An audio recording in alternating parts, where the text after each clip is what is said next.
I said that. My name is Feiyang. I'm the founder of European Consulting, college admissions coaching business.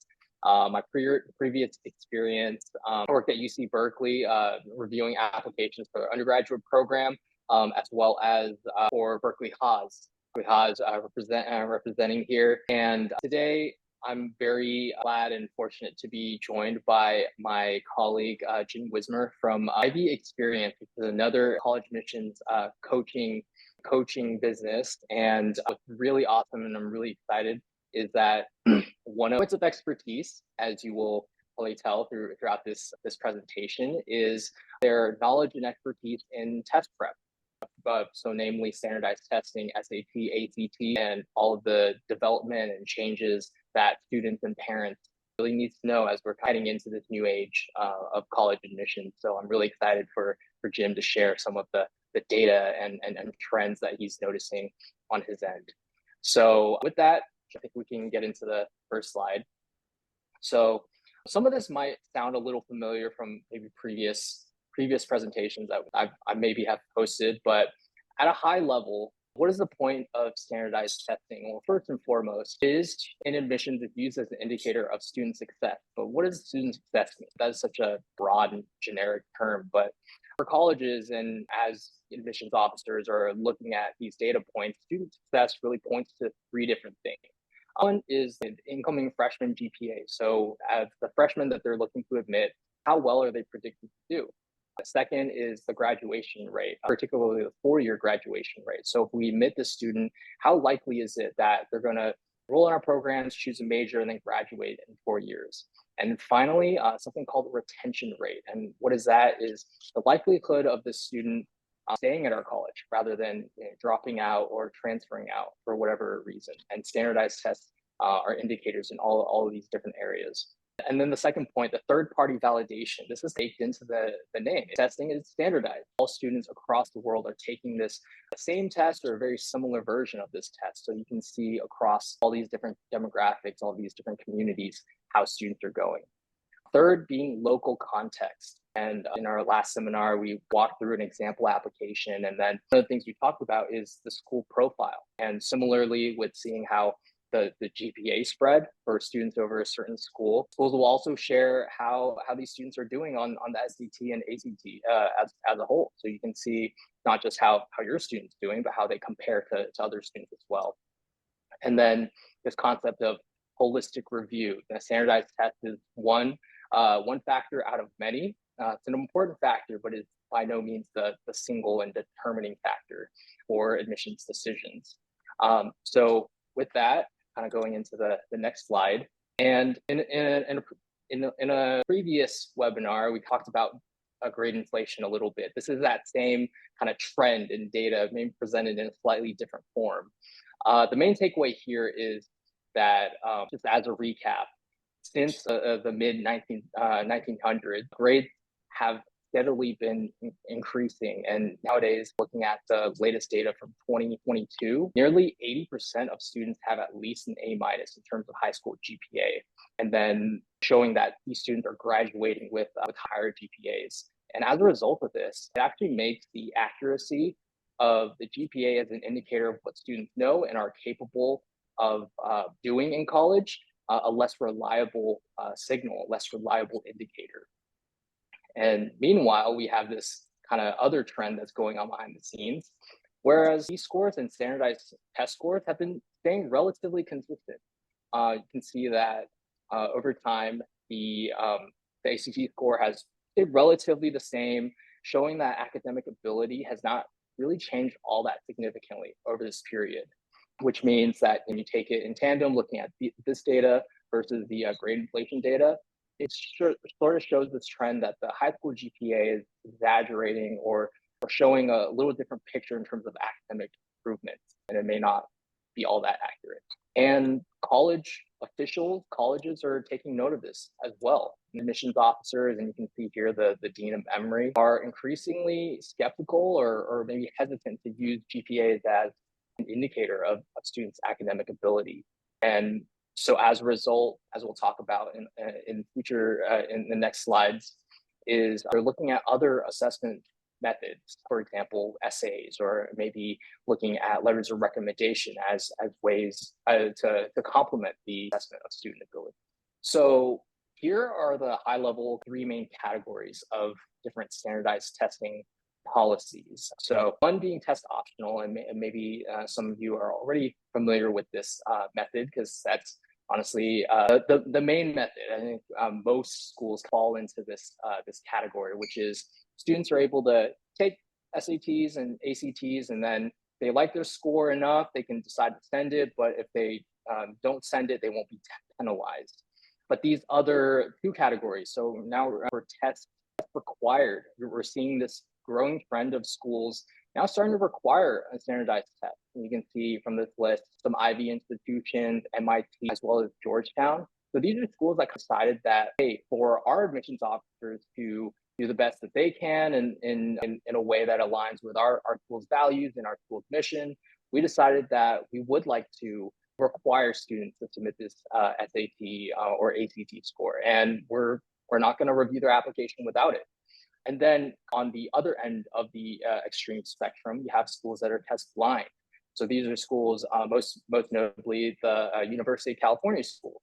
And their UC Apply, which just opened last week, there isn't even a place for you to put your SAT score. So they've determined that they feel confident that through all the other factors like GPA, extracurricular, essays, and letters of rec, that they're able to give a comprehensive review even without the standardized test score. Now, I want to take a little bit of time to dissect what's actually meant by test optional, because test optional is the most common policy. It's also an umbrella term. Test optional just means you can submit your application without a test score. But when a college is test optional, they don't say anything in that policy itself about your chances of being admitted with or without a test score. And so when we talk about test optional schools, we have some schools that are barely test optional. And so just two examples would be Duke and the University of Pennsylvania, where over 70% of their admitted students submitted test scores. And more than 30% of the students are applying without test scores. So you're looking at a situation where you're seeing that schools are showing a preference for students with test scores. On the other hand, there are some colleges on the total opposite end of that spectrum where they're admitting fewer than 30% with test scores. So the University of Washington is sort of nearly test blind. They say in their policy that they only really consider scores if they're on the very high end, above a 1450 on the SAT, it says on their website. So they could consider a very strong score if it will help you, but other than that, they don't consider them at all. And then Pepperdine as well, they admit about 29% of their students with test scores. So these colleges are much more optional than a college like Duke or Penn. And most colleges will hover between the 40 and 60% range in this regard. And that's kind of what we consider normal for the test optional world. But even at those schools, when you're submitting a strong competitive score with your application, it's going to be a point in your favor. Now, the other thing to consider with test optional is that there are various exceptions for the policy. So, well, really most colleges are not test optional for students that are homeschooled. That makes sense, of course. We saw the graph earlier about grade inflation. And those are grades given by high schools. Now imagine what has happened to grades given by mom over that same time period. Obviously, they can't quite be trusted in the same way.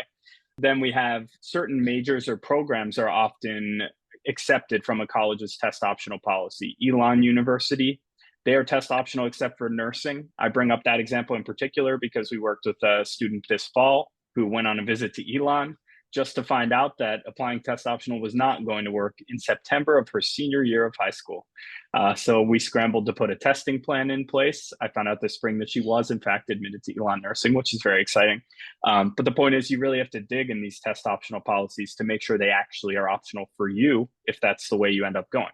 Then some colleges are only test optional if your GPA is above a certain threshold. So Auburn's an example here. If you don't have a 3.6, then you must submit a test score.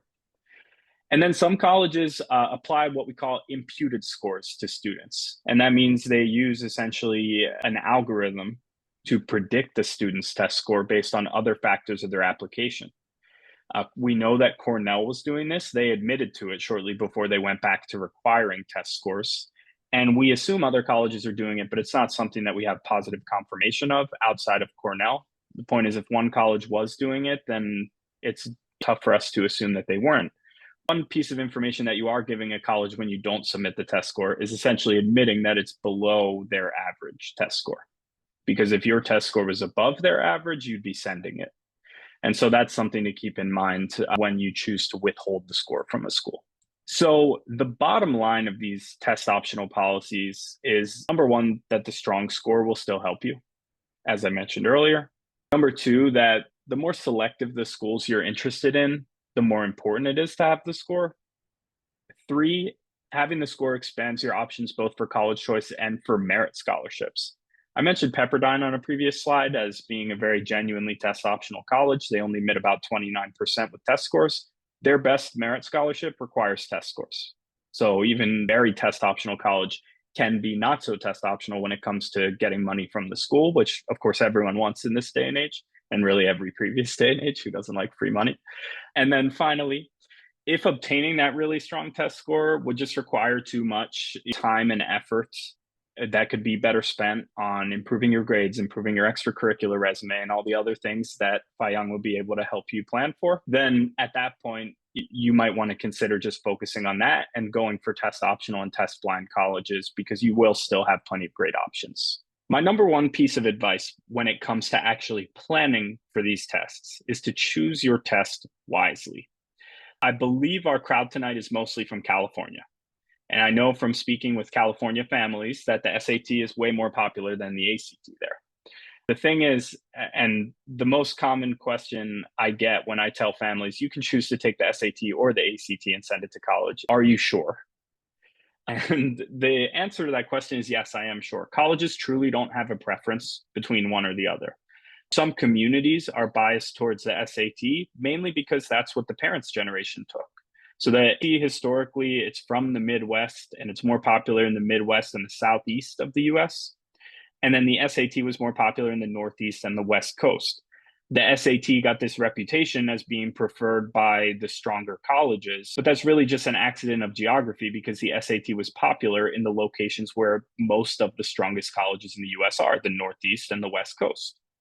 It doesn't mean that stronger colleges prefer the SAT. It just means that, as an accident of history, more of the students who attended those schools took the SAT than the ACT. And so you really have a choice between these two tests. And when I say try both, for some students, it'll be clear from trying one and the other which test you did better on. College Board and ACT have gotten together to put together what we call a concordance table. It shows you what score on an ACT is equal to what score on an SAT. And if you're significantly stronger on one or the other, obviously you take that head start and you run with it. For other students, when their scores are a little closer, we want to try to find out where they can improve the most. And that's where you really want to talk to more of a professional about it, because we can see, oh, well, if you're stronger in this area, weaker in this area, it might be easier for you to improve in this way. Or, oh, well, you're taking Algebra 2 this year, then that means you're going to improve a lot in the math section. So maybe you should go this way. Those little nuanced determinations, you can always talk to a test prep professional. We at IvyExperience, we offer free diagnostic testing that people can take at home. Pretty much every test prep in the country offers free diagnostic testing. It's our best lead generator, of course, to bring people in. And it's also a great service for us to give back to the community to help students and families make the wisest decision for their journey. So I really recommend that you try both tests, and I'm just going to break down what the differences are for you. The digital SAT is a very popular test because it launched last March in the US. And basically, it's when you take it, you're taking 4 sections. 2 sections of reading and writing, 2 sections of math, and you get a score out of 1,600. Relative to the ACT, I would say the biggest challenges for students who take it are that the annotation tools on the test are somewhat limited. It's a digital test, so you can only do what the user interface allows. The ACT is still available as a paper test, and that means you can do whatever a pencil and a piece of paper will allow, which is practically speaking anything. 2 is that the verbal questions, especially on the digital SAT, are more challenging. So you'll see passages from the 1800s, you'll see poetry passages, you'll see a higher level vocabulary on the SAT. And so students who struggle with those higher level readings might find it difficult to reach the very top of the spectrum in the verbal section. Also, the adaptive nature of the SAT can be a challenge for students. I'll talk more about what that actually means, but basically your performance in one section dictates the difficulty level and therefore possible score range of the second section. And that can just mess with students' heads. It really shouldn't affect the way you take the test, because at the end of the day, you should just get more questions right and you'll get a better score. Very easy for me to say, very hard for teenagers to do, to get out of their own head and just focus. Finally, it's a higher variance test, the digital SAT, because it has fewer than half as many questions as the current version of the ACT and a little more than half as many questions as the new version of the ACT. What that means is that little swings in your answers, one lucky break or unlucky break, when you're talking about getting a question down to a 50-50 guess, can have a much bigger impact on your score. So when we talk about the adaptive scoring of the digital SAT, here's how it works. And it works the same way for reading and writing and for math. Every student is given a module 1 of equal difficulty. Module 1 is our name for the first reading and writing or math section. Their performance in that module 1 dictates whether they're given a harder module 2, which we call module 2B, or an easier module 2, which we call module 2A. And that will impact the range of possible scores for a student in the end. Now, it is possible to overlap between the two versions of the second module. So for instance, if you do very poorly in the harder module 2 or very well in the easier module 2, your scores might overlap with what's possible there. But to get to the very highest end, of course, you need to do well in both modules. Now, this is not as much of a difference as most parents and students make it out to be. When this was first coming out in the news, people were calling and asking, what strategy are you teaching students to get into the harder module 2? Or I had a parent ask me once, should we be trying to test into the easier second module and do really well instead of going to the second module 2 where there's a risk of doing really poorly? And I say that this is a little bit of a distinction without a difference, just because on the old SAT, when it was not this type of adaptive scoring, the first half of the questions that you did, if you missed a lot of questions, then you were still locked out of the high end of the score range. So it's not much of a difference. It really does just behoove students. It benefits them to just do as well as they can on every question they answer, because at the end of the day, that's how you're going to raise your score. Trying to game this adaptive scoring is really a distraction. Then we have the ACT. So the ACT has an English section, a math section, a reading section, and a science section. The science section will soon be optional. More on that in a minute. Scoring of the ACT is out of 36, and it's an average of those 4 section scores out of 36, soon to be an average of the 3 section scores. The biggest challenges of the ACT relative to the SAT are the timing of the test. The ACT is a very fast-paced test. It asks students to answer a lot of questions in a short amount of time. Students struggle to finish it on time, even the best students. It's very rare that we work with a student who doesn't have to worry about the ACT's time limit. And I'm even talking about students who've gotten perfect scores with us. They're still thinking about, planning for, and strategizing around the timing of the ACT every time they take it. Fatigue can be a factor as well because of that breakneck pace. Fatigue can also be a factor on the SAT. ACT used to be a longer test than the SAT. It still will be if you take the science section, but it'll be about the same length as the SAT if you don't take the science section. And then on the math section of the highest level of the questions, the topics of the questions change more than they change on the SAT. So the SAT content-wise for math, it keeps its focus rather narrow. It's all Algebra 1, Algebra 2, geometry. The ACT sprinkles in a little bit more of what we call pre-calc, or it sprinkles in a little bit more complicated probability questions. There are 3 minivans, 4 sedans, and 5 SUVs. What's the probability of buying, if someone buys 3 cars at random, what's the probability of the first one being an SUV, the second one being a minivan? And just these complicated combinations of probability questions and things like that, not just like, what's the probability of pulling out a blue marble from the box, which is our classic probability question. Some of you are nodding along and some of you are like, could you please stop talking about math? So sorry to the latter group, but the ACT will throw in more curveballs in terms of the topics of the math. That's my main point here. Now, big changes are coming to the ACT that were just announced last month. So the ACT finally announced that they'll have their digital option. They'll still keep the paper option available. This is the difference from the SAT. The SAT requires that you take it digitally. You don't have the option to take an SAT on paper unless you have some kind of accommodation that would require you to do so. But with the ACT, every student will be able to test on paper if they prefer it. And it is the better option for a lot of students, even the current generation that are such digital natives and do a lot of their school on the computer. Paper can work better. I'm happy to talk about that in the Q&A or anything, but I'm not going to go into it too much right now.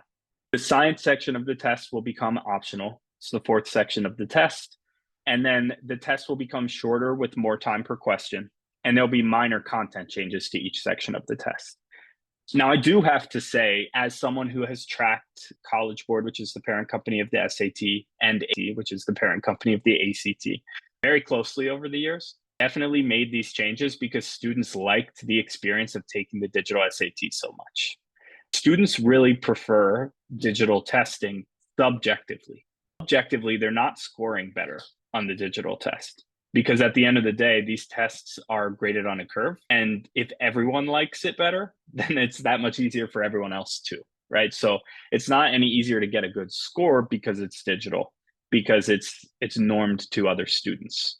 The other thing is that the ACT always hears that students don't like how long it is. So what did they do? They shortened the test. And especially because SAT also shortened their tests when they went digital. So the difference in length and time per question became more stark than ever. But now he has made these changes. They're trying to become a more student-friendly test. So that's the motivation behind these moves. And I think it's important that we all keep that in mind. In terms of timing for all of this, so we're going to get into what matters for what grades in a later slide. But April 2025, which means spring of this year, students will be able to take the ACT digitally for national online testing. National testing is when you sign up through org and you just take the test whenever you want. That's opposed to school day testing when your school offers the ACT during the school day. So national testing is those couple of Saturdays throughout the year that you can sign up for. September 2025, the paper test will be changed as well to reflect the same changes that we'll go through earlier with digital testing. And then those changes will go through for international testing as well. If you know anyone abroad and they're taking the ACT, that's when the changes would affect them. And then spring 2026, the changes will come to school day testing, but we don't know exactly what month yet. So basically what that means is this spring, every student will have the option to test digitally, have the option to take it without science, but those options for the shorter test and for optional science are not coming to the paper test until September. And that'll be September of next school year. So that's when this stuff is happening. Now, the digital ACT has had a digital option since 2017, but it was only available specifically for school day testing. They're international testing, school day and international. They're in response to a loss of market share to the digital SAT. Don't be confused about that. But also to remember, if any of your students have already been preparing for the paper ACT and they're worried about it going away on them, that option will be available all the way through the July test date following this school year. So there are plenty of options to still take the old paper version if you don't want to deal with the changes. And we haven't been given any updates at all on technological requirements or updates to the current user interface. The current user interface for the digital ACT is not very good. In fact, I would recommend, based on the current interface, that any student would be disadvantaged by using it and should test on paper. That's because when they changed the SAT to a digital test, they redesigned the whole test to make it a digital test. The digital ACT as it exists now, we don't know about this new version, but as it exists now, it's just the paper test on a computer screen. And that means there's a lot of time lost to students having to scroll up and down to read things. The SAT has shorter reading passages. That's so that they can fit the question and the passage on the same screen without students having to manipulate anything. And that's an important thing for eye strain. That's an important thing for time. That's an important thing, especially on a test like the ACT, where your timing is so important. To have to waste all of that time scrolling, to have to scan on a screen instead of on a page where your eyes can be more relaxed to do it, it just increased the difficulty of finishing that test on time. So I do recommend students stick to paper unless you have a strong reason to prefer the digital, which certainly some people will.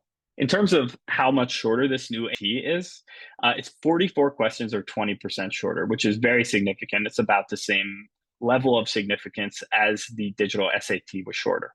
Each section of the test is also going to have more time per question. And then there's no more experimental fifth section. It used to be that when you took the ACT and the old version of the SAT, you might get a fifth section of the test that was just for experimental purposes. It was so the test writers could test out questions. They could see how you did relative to what your score was and get an idea to calibrate the difficulty level of those questions, right? And now those experimental questions will be worked in the section, which is also how the digital SAT does things. So just know that when you test, not every question actually counts, but you have no way of knowing which questions do and don't count. Now, I'm not going to dwell on this slide. It's just a breakdown, or you can pause if you're curious about the information. I have it here. It's just exactly how much the time limits are changing and what the test overall will be. I'll just say that by comparison, the digital SAT is 2 hours and 14 minutes. And that's so the version of the ACT will be just a little shorter than that without science. And then in terms of the increase in time per question, in the English, math, and reading sections, you are getting significantly more time per question. Students are really going to appreciate that. I have here just a quick list of what the test dates are every year. So the test dates are always offered in the same month. And it's actually the same weekend of every month, but I didn't want to get that granular. I know we have some parents of younger students here. It's not totally relevant. I'm going to talk about what test dates are important to notice. August and September are the first available, and you're really only going to target those if you can truly dedicate the summer before your junior year to testing. A lot of our SAT prep students will target the October SAT if they want to try to qualify for the National Merit Scholarship. On the PSAT in October, you need to score top 1% to qualify for a National Merit. And so the October SAT is right around that PSAT date. The idea is that the student can try to peak for both tests at the same time, do their best on an SAT and a PSAT back to back, done. I at least your first test in before the December test date junior year. It's typically the most work to prepare for your first test. If you prepare for a retest, it's fine tuning and working on areas you haven't mastered yet, but it's less work. And spring of junior year is a very academically intense time. You're going to AP exams, IB exams potentially, final papers, final projects, all of that coming due, final exams. And also you're heating up your college search at the same time. I also tend to find for some reason that spring extracurriculars are just busier. Maybe they just feel that way because they're competing with so many other things. But the mind as well. Now, if you are still taking Algebra 2 or the equivalent course, I know that the California public schools are on an integrated math curriculum. And so they don't call the classes Algebra 1, Algebra 2, and Geometry. If you ever have a question about what equivalent for SAT purposes, let me know what high school you go to. I can look up the curriculum and just tell you which one would be the equivalent level. It'll take me like 30 seconds. But you won't have the first time in the spring, if you're taking that course that would be the equivalent of Algebra 2 or Geometry in junior year, because you need to have that math to do your best. And that means you're probably going to target the April as your first ACT test date or the March SAT. You're taking it before the end of the year. There is still a little bit of math to learn, but you kind of get being able to prep a little earlier in the spring and still knowing most of the math. Then when you go to retest in May or June, or you'll have all the math and it's less to overlap with your finals and all of that. That leaves the fall test dates of your senior year as a backup if you need them. Significant action and early decision deadlines, if you end up applying to any of those, and Feiyang can tell you more about what those dates are and what they mean and how they'd impact your chances. But typically at most colleges, the September ACT date is the last date that's accepted for those early deadlines, and the October SAT date. Now, for regular college deadlines, you can typically test through December of senior year for both. So if you've taken my advice so far, you will not be testing in December no matter what. You will be done by then, but just so you know your options, that's how it breaks down. Yeah, thanks for all that wisdom. And so I think for a lot of parents showing up tonight, you're looking for maybe some guidance or maybe some actionable advice about, okay, so if a student in a certain grade, like what he or she do. And that's what it's for. So for sophomores and younger, honestly, just stay tuned for more information, having conversations with other to just understand what's going on. And a lot of this change, between now and then, there is kind of evolve and be a little unpredictable. For juniors, as Jim was mentioning, there could be a distinction for juniors that are planning to take the exam for the first time in the fall versus the spring. So for juniors taking in the fall, we'll definitely have the opportunity to go a lot of the existing have been done.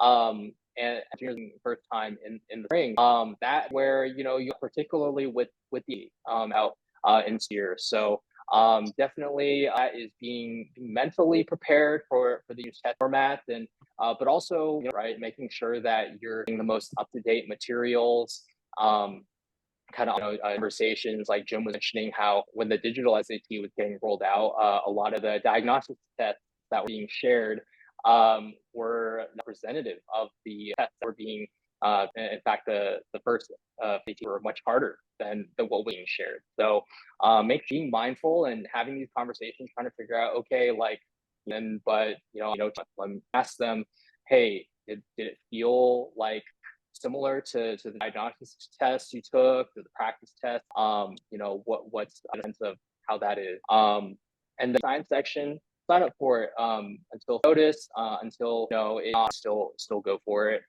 But has made it optional. No college has said it's optional yet. Till we know what the colleges say, you should take it. Yeah, exactly. And formats, college, a little bit of a wild in that regard, do you want a moment's notice? And that's honestly my biggest fear for these changes in the ACT. They've options for students to make, and most students don't really know what their best option is in terms of, should I take the test? Once I have a score, should I submit the score? What school should I submit it to? What school should I withhold it from? And it's just a bummer for students and families that it's just one more thing that makes the process confusing. Yeah, the standardized testing is sort of thing that is consistent is change. So I think a word of caution to understand that it may continue to evolve, and it makes sense, but at it you have to adapt. But mentally preparing yourself for that can be cool. So that includes the sort of formal part. And there's some backgrounds, there's some QR codes for you to scan if you'd like to book and request some time to myself or Jim. Time, we'd love to invite you to submit to the Q&A function of our chat, and then this will pop up. Recording be shared. Yes, so you're on the list, and you get this recording. For website, my QR code at the bottom of the page, you're going to see a subscribe to our and newsletter, which comes out weekly. You're going to get a copy of all our event recordings and in advance to anyone who is already subscribed. So while a second to put in some questions, I have a question for you, Jim, on behalf of maybe like my students. Sure. So students has passed like, oh yeah, like this target super score, and my math score, and not really stressing about needing to do better in this one area. Does it matter if I take a nap? Totally understand where it's coming from, having been 17 before. First of all, super scoring, for anyone who doesn't know what it is, it's when you take the SAT or AC on multiple dates, but you can recombine your highest section scores across those multiple test dates into a new overall score. So the question is, if all I need to do is raise my SAT math score for my super score, could I take a nap through the reading and writing section, or just bubble in random answers, or anything like that? So when you report a super score to colleges, the colleges have access to all of the scores from all of the test dates involved in the super score. And what that means is that they can see if you score a 200 in the reading and writing section. In submissions where you're having people make decisions about you based on very limited information, I would not want a 200 on the reading and writing section to be part of that limited information that a college is basing that decision on. So my advice would be, you should still try your hardest in that reading and writing section. Now, at the end of the day, if your score is 20, 30 points lower than your best, it's not going to be, and I say that because, so Georgetown is the only college, to my knowledge, that still has a policy that you must submit all of your standardized testing. At most other colleges, you super score, which would mean submitting all of the test dates that are involved in the super score, or they just ask for your single highest test date and you can just submit one score. Georgetown is the only one that asks for all of the scores. Now, the difference between all of the scores and super scoring is, functionally speaking, that they care about the low ones. At least in practice, why wouldn't Georgetown just super score if they didn't want to see the low ones? You know what I mean? So super scoring, because all scores submitted, is a testing policy that colleges can have, and many test optional landscape, by the way. It wasn't just Georgetown before. Because that policy is out there and it's a valid option for colleges, that means that super scoring isn't some secret gotcha to try to care about the low scores. At the same time, lower than your best score. You know what I mean? So I would definitely advise still giving it your best effort. But I think the idea that you should solely prepare for math based on super scoring, if you know that your top choice college is all super score, that's a totally valid option. And it is fine if your reading and writing score slips a little. That's not going to count against you. Cool. Yeah. Thanks for that. I think a lot of students, maybe they feel like, hey, if this isn't going to be counted, then I can do whatever, right? So I think it's helpful. Yeah, on athletic recruits. And I'll just say that generally speaking, you want to test as early as possible as an athletic recruit, because often scores are required from college athletes by the coach, by the team, by internal policy of the school. And so, recruited by strong academic schools, as most of the students who work with us are, then you also need to have a commensurate test score. And the earlier you can show the coach, I'm capable of that strong test score, the better an athletic recruit you make yourself to them. So keep in mind as well, the timing that I talked about, it can make sense even to test at the end of 10th grade in that case, if athletics is going to be a part of your admissions journey. Yeah. No, good info. No. So again, feel free to submit questions in the Q&A section if you have them. I know sometimes present to can be a little shy, and that's okay. I question maybe I'm asking on behalf of a group of parents who I think some of which, Brian, for the, that had way crazier schedules than I could even imagine.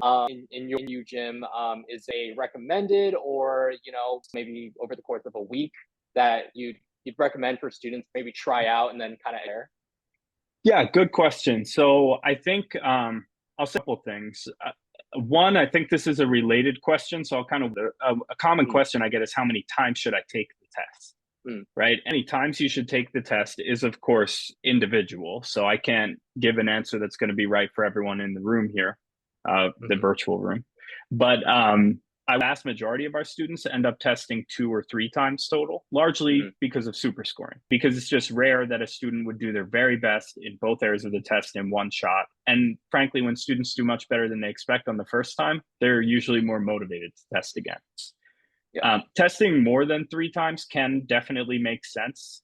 Typically, testing significantly more than 3 times would only make sense in a situation where you have a guaranteed outcome for a set score. And I can give you 2 examples of that. One is athletic recruiting.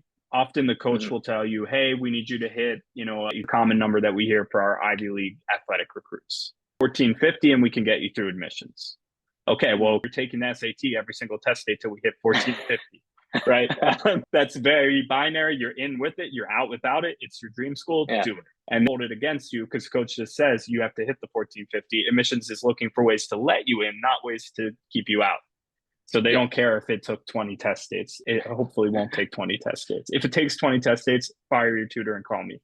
The situation is scholarships.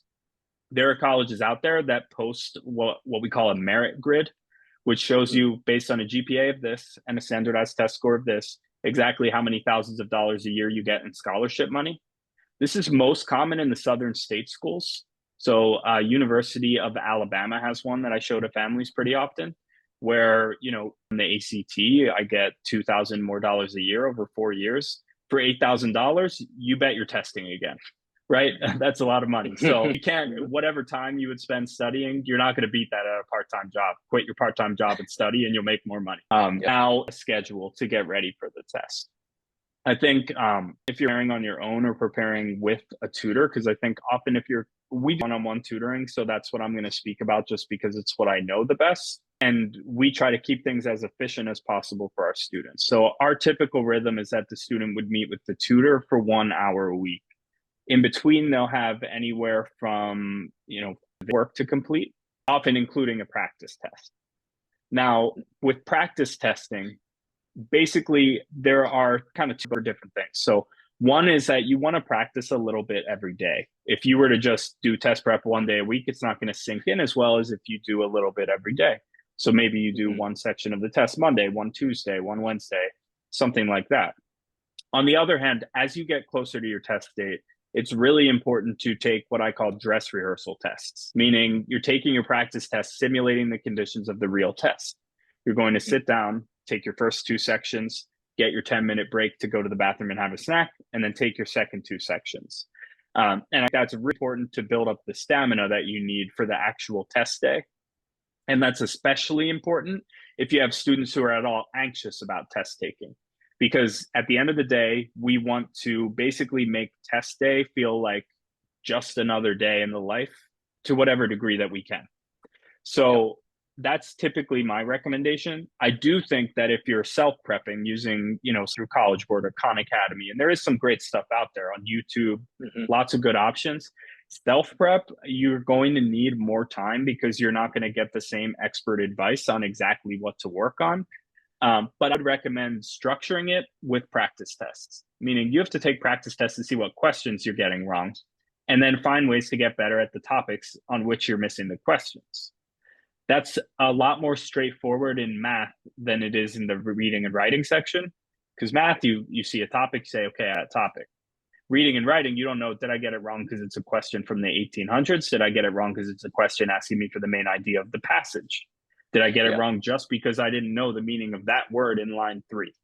So reading and writing can be a little more complicated and subjective for trying to figure out where you need to practice more. And therefore, your practice might end up being less focused. But I, prep for about 12 weeks leading up to the test. So 12 weeks times about 6 hours, I'd say basically you want to target, oh gosh, mental math on the spot, 72 hours. On both tests, you can use a calculator for all the math. So even though I'm a test prep tutor, I don't have to be good at mental math. It's a decent kind of more. Yeah. No, as you can see, Jim, you do have a student that is putting the SAT in the near future, or even down the line. I highly encourage you reach out to IvyExperience if you're looking for a routine leading up to the test. I think like aligns, and I'm guilty to, cram mentality, like a day left, as well when it comes to standardized testing. So I care much more about how my student sleeps than what they're studying. Much of it is the biology of taking the test, making sure you're well rested that week leading up to it, especially high school students who end up staying up so late during the week. And then you have to take it on Saturday, so you don't even get a day to catch up on sleep beforehand. Working on sleep schedule all that week. And I even to experiment with their snack when they do their practice tests. So snack, hopefully it's not something like Skittles where you're just going to have like a rush and then crash. But different, and I'm not a nutritionist. So you work with, works. One of my underrated test day tips, by the way, is that you should take a snack that has either easy to dispose of trash or that you have a trash management plan. And I say that it sounds kind of silly, I know. But if then I couldn't find a trash can because I didn't take it at my own high school. And so I had to put a banana peel back into my bag, and I was just thinking about it for the whole second half of the SAT in high school. So banana, just bring yourself a Ziploc bag so you can put the peel in a bag and put in your, because you are taking it somewhere you might not be super familiar with. So you don't necessarily know the trash situation. The same, by the way, unfamiliar environment advice. If you're taking the ACT on paper, bring your own watch.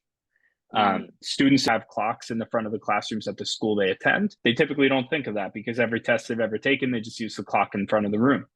The thing is, you don't know if there's a clock in the classroom where you're testing, and you also don't know where the clock is. If the clock is behind you, this is not a test where you're allowed to turn your head 180 degrees without consequences.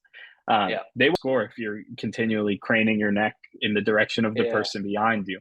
So Yeah. it is important to way to keep track of time. No, that's a great pro tip for sure. And that reminded me of a test day snafu that I had as well. And going to one of my first second take, and then I was taking a nap on the drive there, and right as we're pulling into the parking lot of the school, like maybe halfway, I like forgot my like test. Yeah, and to call my dad at ungodly hour, it was probably like 7:30. A happy camper, but he came through. He literally, before taking the test. So he was the real MVP that day. Yeah, awesome story. And I think a cautionary tale because how well did you do on the test that day? Just relatively, I don't need numbers. Not well enough to justify the effort my dad. And so we've seen students have similar issues the morning of the test where it all gets resolved and they're able to test. It was such a stressful situation for them that their mindset's just completely off when they test. So I'm not surprised to hear that it wasn't a great test day for you because you are and you're stressed out, your body's in, what to do. Practice test that you took calmly at the desk in your bedroom. Exactly. I had a question in my mind that is escaping me at this point. One we often get about the digital tests is like, what if my computer crashes or runs out of battery or something like that? And ACT, again, we don't have any technical details on, so I'll speak to the digital SAT. The test app pauses itself in the event that the app crashes, your computer crashes, anything like that. And then the proctor can resume your test. So if you have a computer issue, first of all, you should report it to the proctor immediately. Because if there's an irregularity in the data of your test, but it wasn't something that was marked by the proctor in their proctor app, then they possibly cancel your score for suspicion of cheating. It's a testing app that locks out the rest of your computer. So if it just pauses for 3 seconds and then resumes, you could play there that some cheating involved. But if the second it pauses, you say, excuse me, proctor, my app just paused and I don't know why, the proctor marks it as an irregularity and then you're not suspect anymore. So I do really recommend that you report any little technological irregularity to the proctor. Yeah. Berkeley Haas actually with GRE and the GMAT, emails about, hey, there's this irregularity for these student scores, so they're canceled, and not the students. And if because at the time we were still requiring scores, tests we had to go off of, that. I was going to ask, and this is more of a, kind of obviously nowadays, huge and facility talk, there's a lot of like education in there. I do it too close to myself, but I'm wondering, what are you seeing out there in terms of like the TikTok or Instagram? If you haven't, your general feelings about. I have seen the most on YouTube, and the YouTube stuff is great. There's some really awesome test prep stuff on YouTube. I know a lot of those same creators are on TikTok and Instagram. But on those apps as much. I'm a millennial, so of course I watch all my TikToks on Instagram. Snuck ears. So a friend is in test prep and she does TikTok, and her TikToks are awesome. They're just short, punchy tips on how to best take the test. I use social media videos to be the prep. And they're not a tool, but at the end of the day, the only thing that improves your test scores is you. And some great professional advice there. You can get great professional advice from a paid tutor, but you can't. That scrolling is studying at the same time. But there is great content on there. I will say that. No, absolutely. TikTok. Honestly, I don't know her TikTok handle. Her name's Jackie Polina, and her company is J&J Test Prep. So it might be under one of those. Yeah. Okay. Under her, you'll know it by her very Long Island accent. Yeah. Sweet. Cool. Kind of heading, thank you much for tuning in.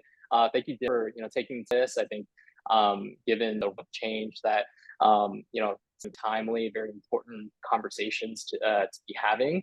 And your info is here to keep the conversation going and, answering.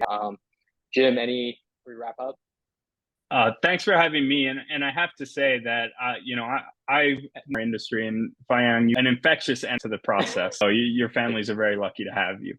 Oh, thank you. I appreciate that. It's that millennial energy, I guess, that you and I maybe both with a little bit. So happy to, I think grow, and, I decided that, you and I kind of on the bit, but But yeah, the first of many webinars that we Yes, do. Cool. Well, take care and hope to see you soon.